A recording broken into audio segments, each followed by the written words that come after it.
मैं प्रभु यीशु मसीह में आप सभी को स्वागत करता हूं इस वचन संगति के लिए और प्रार्थना करता हूं कि प्रभु का वचन आप सभी से आज के संदेश के द्वारा भी बात करेगा, क्योंकि उसका वचन जीवित और प्रबल है। आइए हम उसके वचन को सुनने से पहले प्रार्थना में जाएं। हमारे जीवित और महान परमेश्वर, हम हृदय से धन्यवाद करते हैं कि आपने हमें अपने वचन के समीप आने का एक सुंदर मौका दिया है।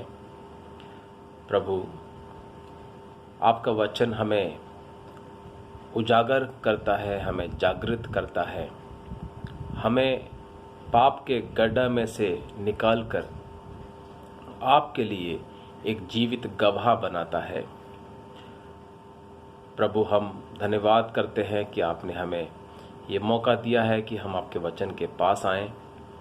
हम प्रार्थना करते हैं हमारे हृदय, हमारे कान खुले रहें, ताकि हम केवल इस वचन को सुनकर भूलने वाले ना बने, बल्कि अपने कानों से सुनकर अपने हृदय में हृदय की पट्टियों पर आपके वचनों को याद करने वाले और उन पर चलकर आपकी महिमा करने वाले हम बन सके। मैं प्रार्थना करता हूँ प्रभु, हर एक भाई बहन जो इस वचन को सुन रहे हैं, आप सभी को आशीष दीजिए। आपका वचन हमारे जीवन में एक नई ताजगी और एक नई सुबह लेकर आता है। चाहे हम कितने ही निराश और कितने ही उदासी के उस भंवर में फंसे हुए क्यों ना हो, चाहे हम अपनी उम्मीदें तोड़ चुके हों, लेकिन आपका वचन हमें जागृत करता है।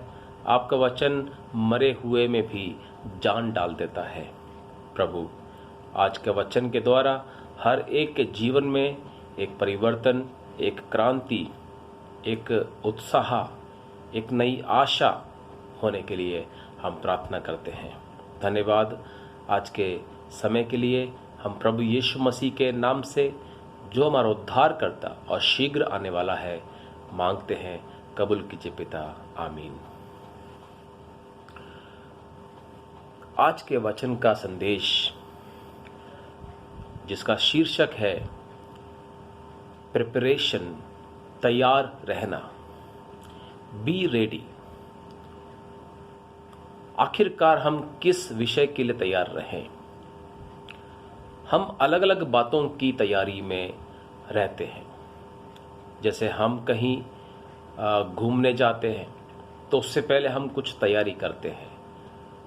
अपने गांव या अपने लोगों के पास जब हम जाते हैं, ट्रेन से सफ़र करते हैं या फ्लाइट के द्वारा सफ़र करते हैं या बस के द्वारा या अलग अलग और माध्यम है, तो उससे पहले हम कुछ तैयारी करते हैं।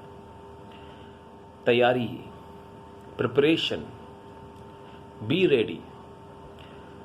जब हमारे इलाके में कोई मंत्री, कोई बड़ा एक व्यक्ति आता है, तो उससे पहले हमारे इलाके में कुछ तैयारियां होती हैं। सड़कें साफ़ की जाती हैं, नालियां साफ़ की जाती हैं और कई जगहों पर फूलों से सड़कों को सजाया जाता है और शामियाना लगाया जाता है, लाइटें लगाई जाती हैं।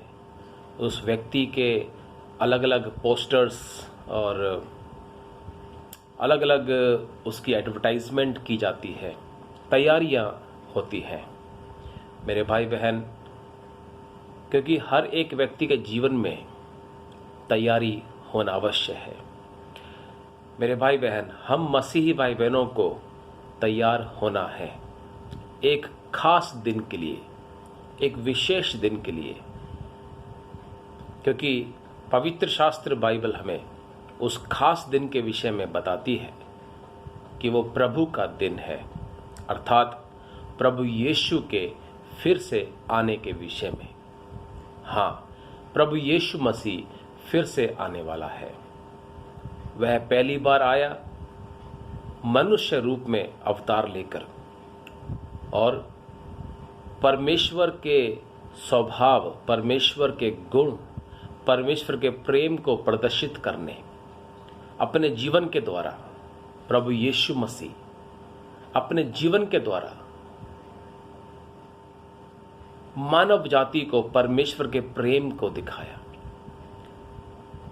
मानव जाति गुनाहों में डूब रही, पापों में डूब रही, परमेश्वर की महिमा से रहित, परंतु बाइबल सिखलाती है कि परमेश्वर ने जगत से ऐसा प्रेम किया कि उसने अपना इकलौता पुत्र दे दिया, ताकि जो कोई उस पर विश्वास करे वह नाश न हो परंतु अनंत जीवन पाए।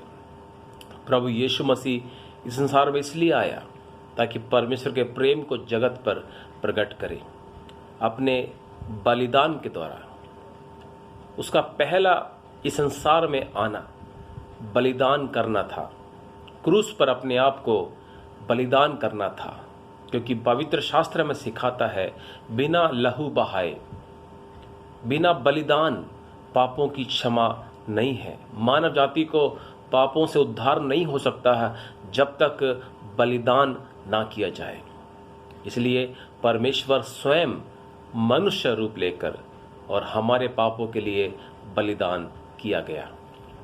प्रभु यीशु हमारे पापों के लिए बलिदान हुआ, वह मारा गया, गाड़ा गया और तीसरा दिन वो मुर्दों में से जी उठा। वो परमेश्वर है, उसने ये साबित किया तीसरा दिन जीवित होकर। और जब वह अपने चेलों को जीवित हो उठने के बाद जब शिक्षाएं दे रहा था, उनको स्वर्ग की बातें बता रहा था, तब उनके देखते देखते यीशु मसीह को स्वर्ग में उठा लिया गया। और जब वह स्वर्ग में उठाया जा रहा था तब आकाशवाणी हुई कि देखो, जिसे तुम बादलों में जाते हुए देख रहे हो वह एक दिन फिर से आएगा और अपने चुने हुओं को, जिसने अपने लहू के द्वारा और अपने बलिदान के द्वारा मानव जाति को परमेश्वर के प्रेम प्रगटीकरण के द्वारा जिन लोग को चुन लिया है, परमेश्वर ने अपना बेटा बेटी बनाया है, अर्थात कलीसिया को, चुने हुओं को फिर से वो लेने के लिए आएगा। क्योंकि प्रभु यीशु मसीह ने इस संसार में रहते वक्त अपने चेलों से कहा कि देखो, तुम संसार के नहीं हो जैसा मैं संसार का नहीं हूँ, इसलिए मैं जाता हूँ, स्वर्ग में जाता हूँ और तुम्हारे लिए जगह तैयार करने मैं जा रहा हूँ, ताकि मैं वहाँ जाकर तुम्हारे लिए जगह तैयार करूँ और फिर आकर तुम्हें अपने साथ ले जाऊँगा, ताकि जहाँ मैं रहता हूँ वहाँ तुम भी रह सको। मेरे भाई बहन, प्रभु यीशु मसीह फिर से आ रहा है हमें लेने के लिए, चुने हुओं को लेने के लिए, कलीसिया को लेने के लिए, अपने बुलाए हुए को, चुने हुए को, जिनको परमेश्वर की ओर से बुलाहट मिली है, जो परमेश्वर के चुने हुए हैं, उसके चुनिंदा बेटा बेटी हैं, उसके विश्वासी जन हैं, उन्हें प्रभु यीशु मसीह फिर से लेने आने वाला है। मेरे भाई बहन, जब आज बाइबल के इस संदेश को हम लोगों को सुनाते हैं कि देखो प्रभु यीशु मसीह आ रहा है, अनेक भाई बहन इसको सीरियसली नहीं लेते।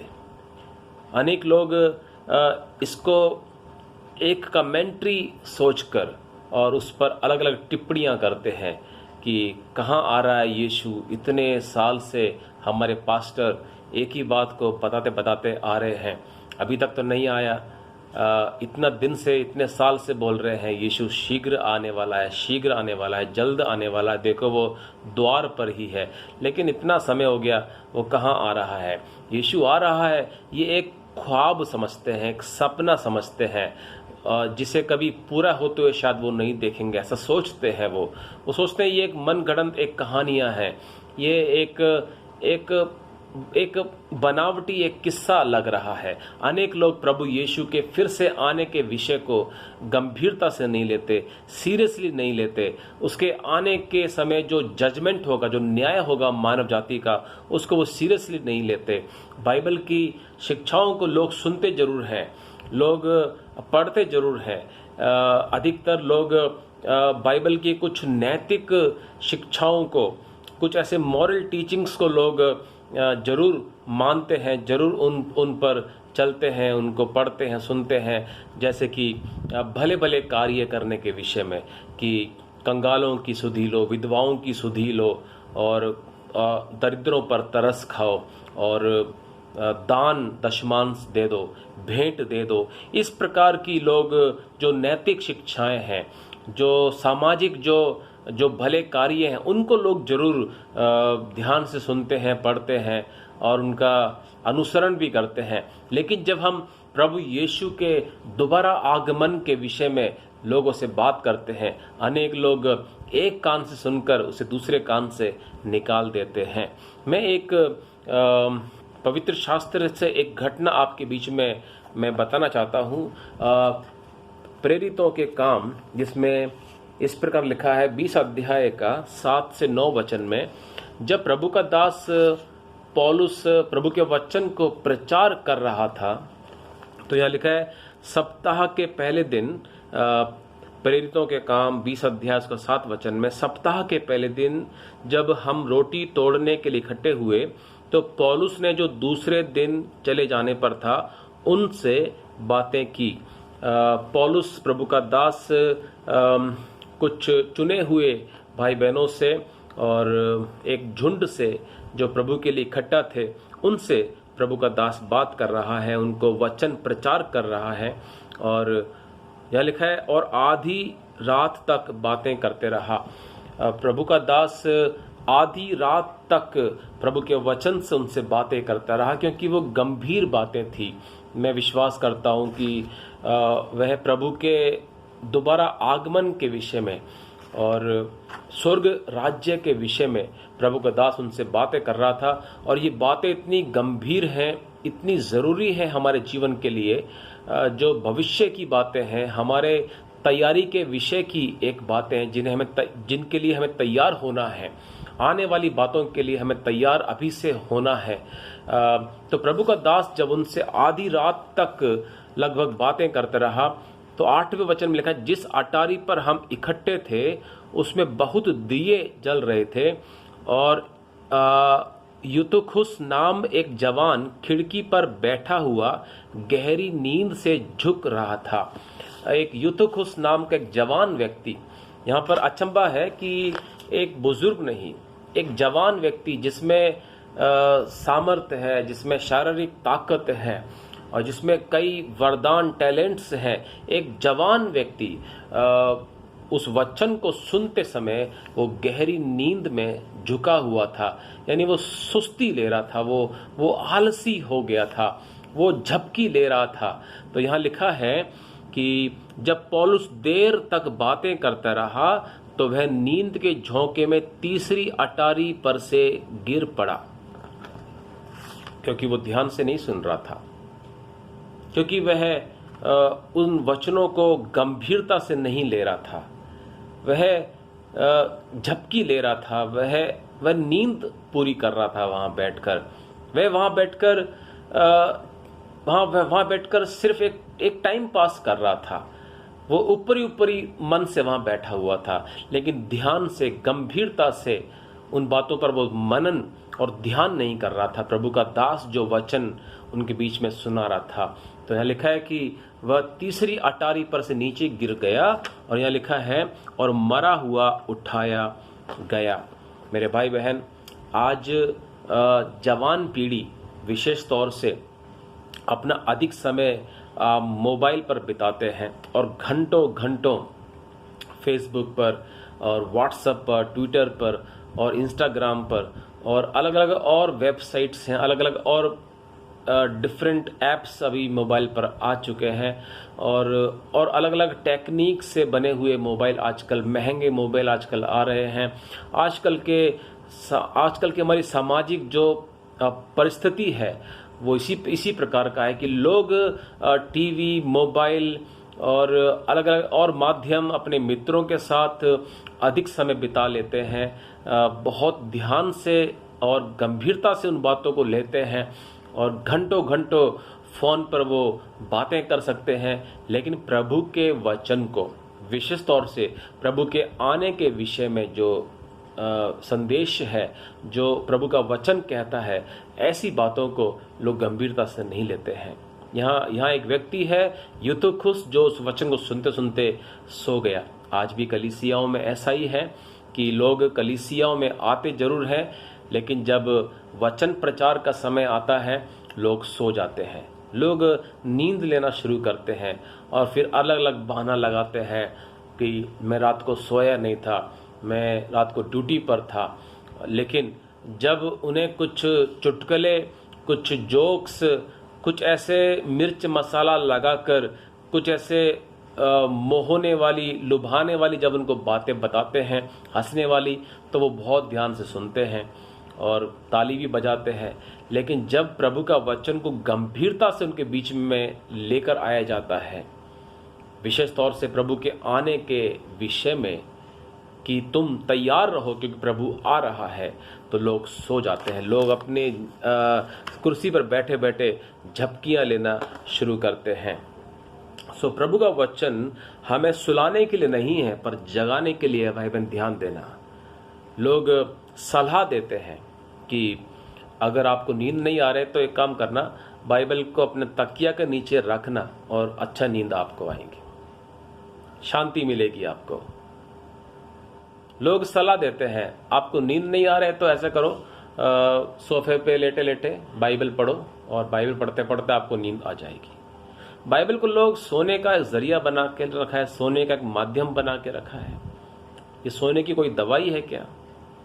मेरे भाई बहन, परमेश्वर के वचन को हल्का ना लें। वचन में लिखा है प्रभु ठट्टों में नहीं उड़ाया जाता, प्रभु मजाक की वस्तु नहीं है। प्रभु को हल्का नहीं ले सकते हैं, प्रभु के वचन को हम हल्का नहीं ले सकते हैं।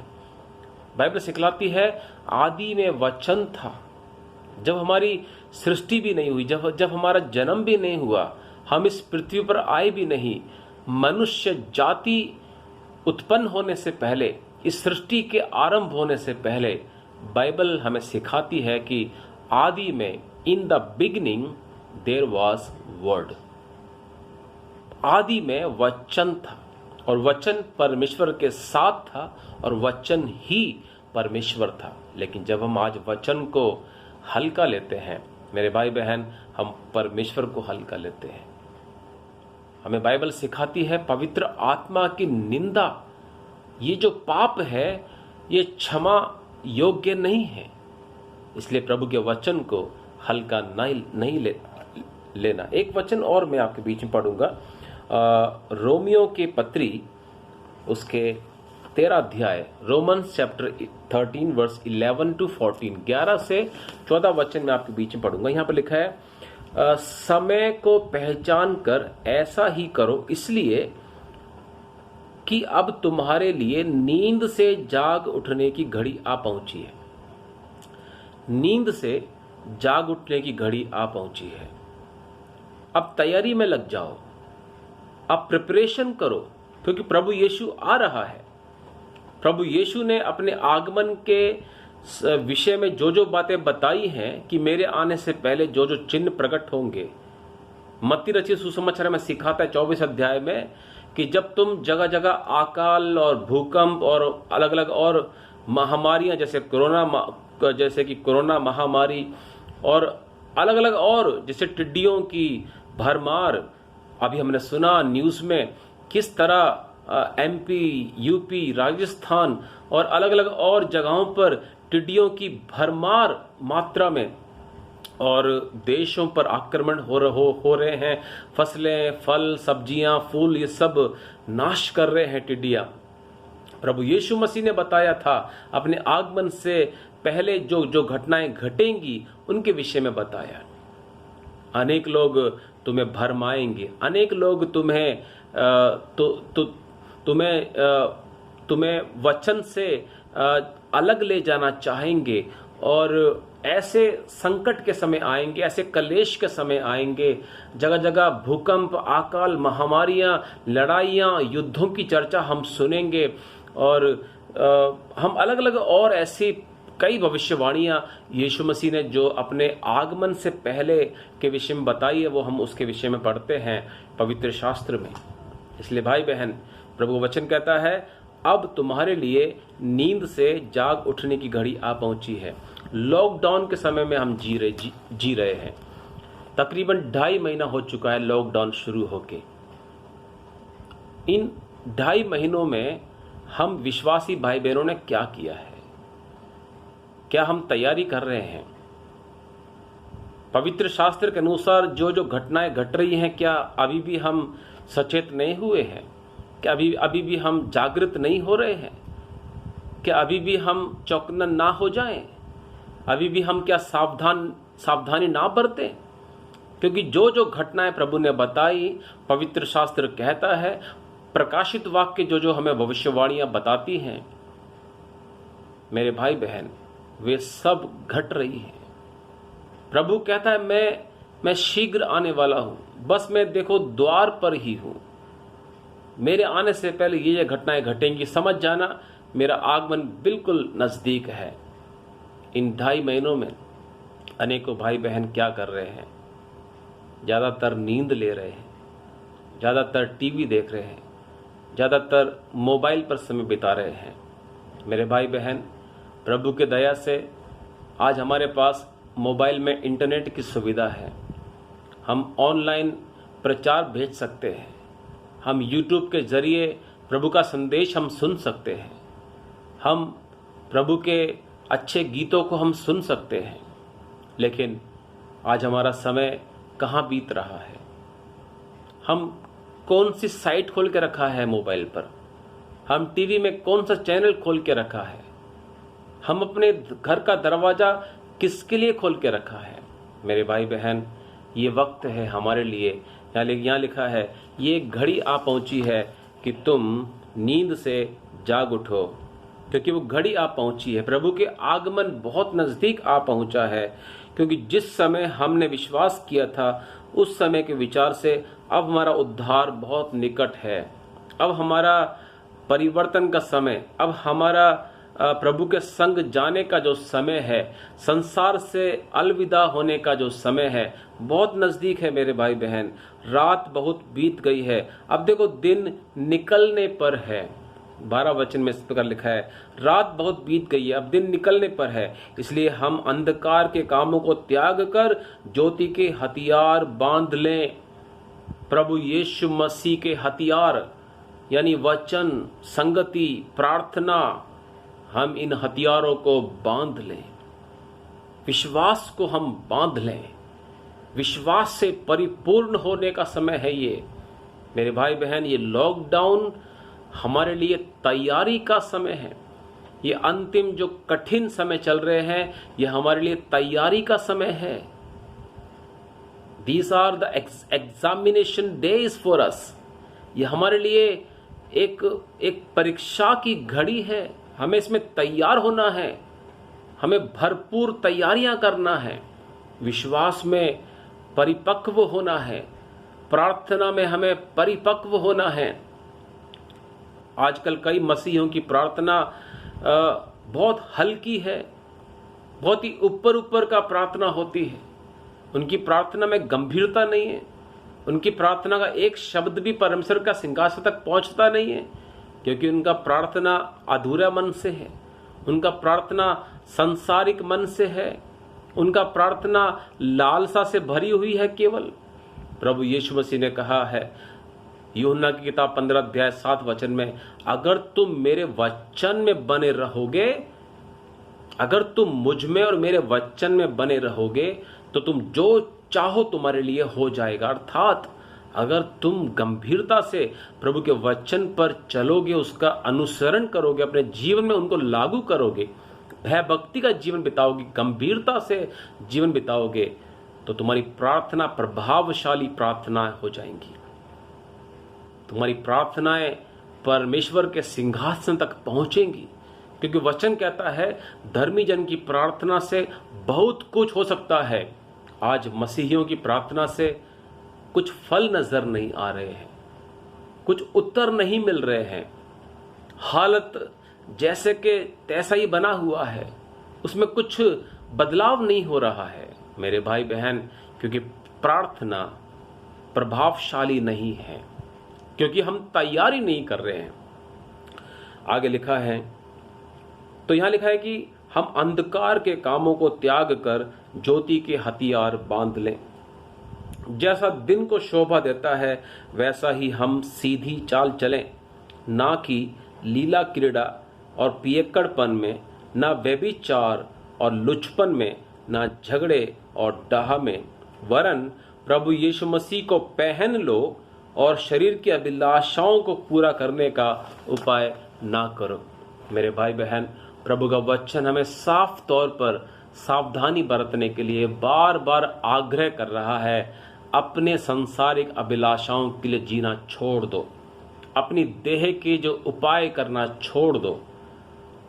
कल हम क्या खाएंगे, क्या पहनेंगे, कल क्या हम ओढ़ेंगे, कहाँ रहेंगे हम, क्योंकि इन बातों की चिंता तो सांसारिक लोग करते हैं, लेकिन हम तो परमेश्वर के लोग हैं। प्रभु कहता है तुम पृथ्वी की बातों पर नहीं पर स्वर्ग की बातों पर मन लगाओ, क्योंकि तुम्हें वहीं तो जाना है। प्रभु हमारे लिए वहां पर भवन बना रहा है, स्वर्ग में हमारे लिए रहने का स्थान बना रहा है, क्योंकि हम पृथ्वी के नहीं हैं, हम स्वर्ग के लोग हैं, हम सियोन के निवासी हैं, हम स्वर्ग के वारिस हैं। मेरे भाई बहन, प्रभु यीशु फिर आ रहा है हमें लेने के लिए। क्या आप तैयारी बरत रहे हैं मेरे भाई बहन? जब आज हम जब प्रॉफिटिक मैसेजेस लोगों को देते हैं, जब आज हम भविष्यवाणियों से संबंधित जब हम संदेश लोगों को सुनाते हैं, तो लोग सावधान हो जाना चाहिए, लोग जागृत हो जाना चाहिए कि हाँ देखो, एक दिन ऐसा आने वाला है जो बहुत ही शीघ्र है कि मैं यीशु के संग जाऊंगा।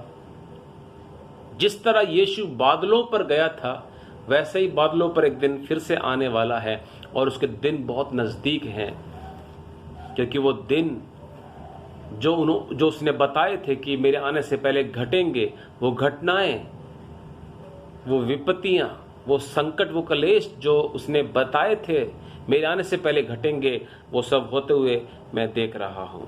मेरे भाई बहन, क्या हम तैयार हो रहे हैं? हम एक और वचन को सुनेंगे, उसके बाद हम प्रार्थना में जाएंगे।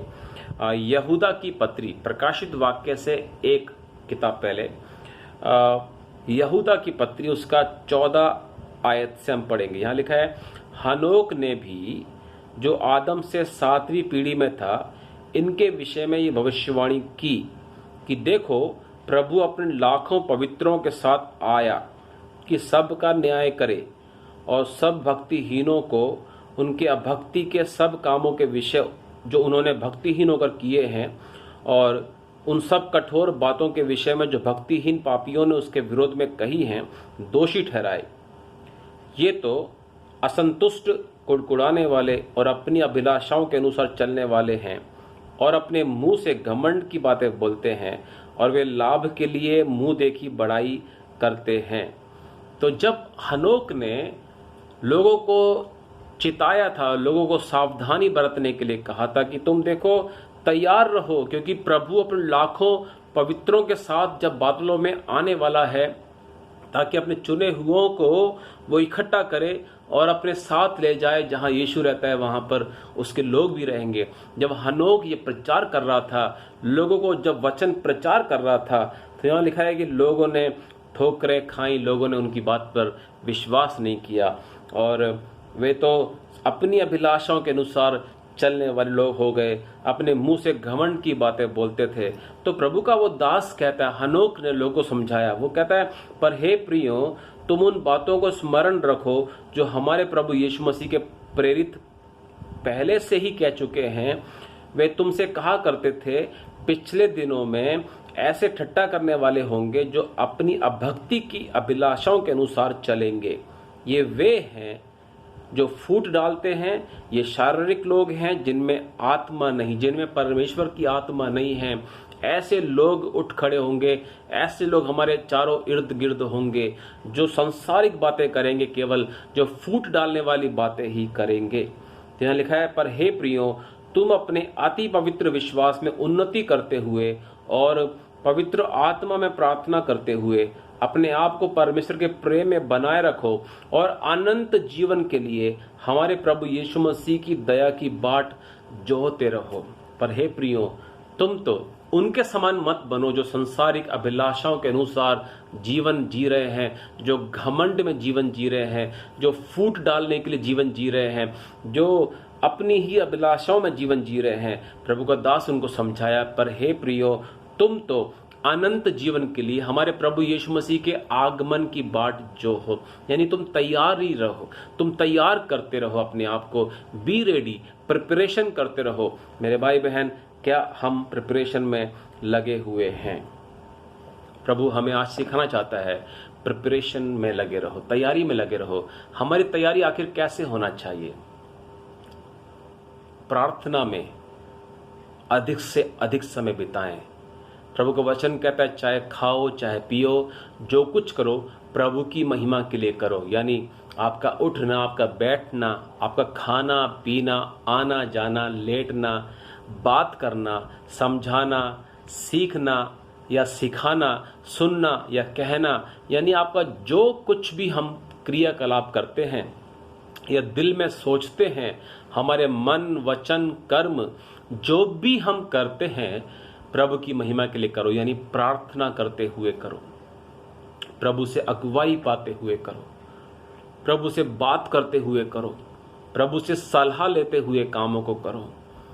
प्रभु को रिस दिलाने वाला, प्रभु को क्रोध दिलाने वाला कोई काम मत करो। मेरे भाई बहन, अपनी दिनचर्या के द्वारा प्रभु के नाम की महिमा करो।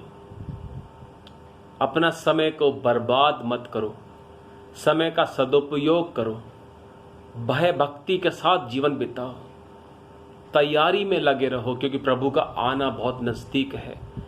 जिस तरह दुल्हा और दुल्हन अपने शादी के दिन के लिए कितनी तैयारियां करते हैं, कितना वो इसके विषय में चिंतित रहते हैं कि वो दिन आ रहा है, मेरे शादी का दिन आ रहा है, वो तैयारी में लगे रहते हैं। अपने आप को श्रृंगार करने में, अपने आप को सजाने में, अपने आप को तैयार करने में वो कितना समय बिताते हैं। ठीक उसी प्रकार मेरे भाई बहन, प्रभु यीशु, वचन कहता है प्रभु यीशु हमारा दुल्हा है और हम उसकी दुल्हन हैं। वो हमारा आत्मिक दुल्हा है, हम उसकी आत्मिक दुल्हन हैं। तो हमें उसके लिए तैयार रहना है, तैयार रहना है। प्रार्थना करो और वचन खूब पढ़ो, वचन का अध्ययन करो, वचन में खोजो, परमेश्वर की मर्जी को वचन में खोजो, प्रभु की अगुवाई को वचन में खोजो। आज परमेश्वर हमसे आकाशवाणी के द्वारा और कोई ऐसे ऊपर से कोई आवाज आएगी, वैसे प्रभु आज हमसे बात नहीं करता है। प्रभु बात करता है अपने वचन से, अपने पुत्र यीशु मसीह के द्वारा वो हमसे बात करता है। बाइबल सिखलाती है पूर्व काल में, पुराने जमाने में परमेश्वर ने अपने बाप दादाओं के द्वारा, मतलब हमारे बाप दादाओं के द्वारा, भविष्यद्वक्ताओं के द्वारा हमसे बातें की। लेकिन अंतिम युग में, यानी आज के समय में, परमेश्वर हमसे वचन के द्वारा, अर्थात प्रभु यीशु मसीह के द्वारा, बाइबल के द्वारा हमसे बात करता है। जितना हम बाइबल को अध्ययन करेंगे, इसमें हम खोजेंगे प्रभु की मर्जी को, प्रभु की मनसा हमारे जीवन के लिए क्या है, प्रभु की योजना हमारे लिए क्या है।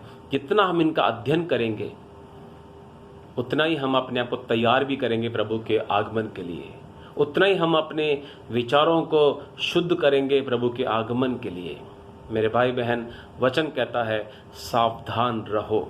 एक वचन पढ़कर मैं प्रार्थना करूंगा। लूका का सुसमाचार और उसके 21 अध्याय, लूका 21 अध्याय और उसका 34 वचन। इसलिए सावधान रहो, ऐसा ना हो कि तुम्हारे मन खुमार और मतवालेपन और इस जीवन की चिंताओं से सुस्त हो जाएं। हम इन दिनों में देख रहे हैं, जगह जगह महामारियां हैं, जगह जगह अकाल, भूखमरी, मृत्यु। हमारे देश में 4000 से अधिक संख्या पहुंच गई मरने वालों की।